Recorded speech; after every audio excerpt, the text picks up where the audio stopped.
今天要来更换 H7 的卤素灯泡的 LED 灯啊。我看一下这个大灯的位置在这个方向。我看到它后面有一个灯盖，我们先把灯盖这边的铁片先翻开，然后取出灯盖，放旁边。那接下来我们来看到这个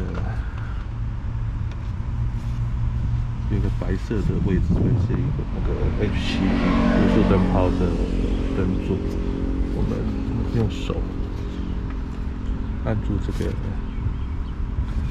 灯壳，然后用手向内部转开 ，OK， 取出这个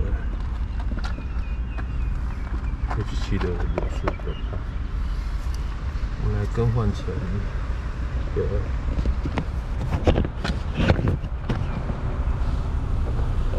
LED 灯，我们把这个 H7 的卤素灯泡取下来，放旁边。换上我们这次购买这种解码的 LED 灯，一样，这边有一个突出的位置，插到这个灯座上的这个位置，缺角，把它插进去，这样就可以了。那接下来我们把这个大灯装回去。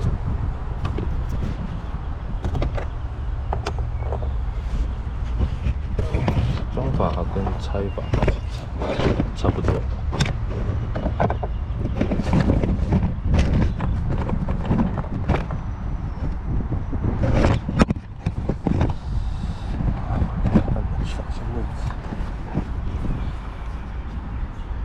一样，这个凸出来的这个位置哦，朝上，然后我们把它插回这个灯具内。OK， 放进去之后呢，向外转。OK， 这样转，LED 灯就到里面哈。那接下来我们把这个灯盖把它装回去。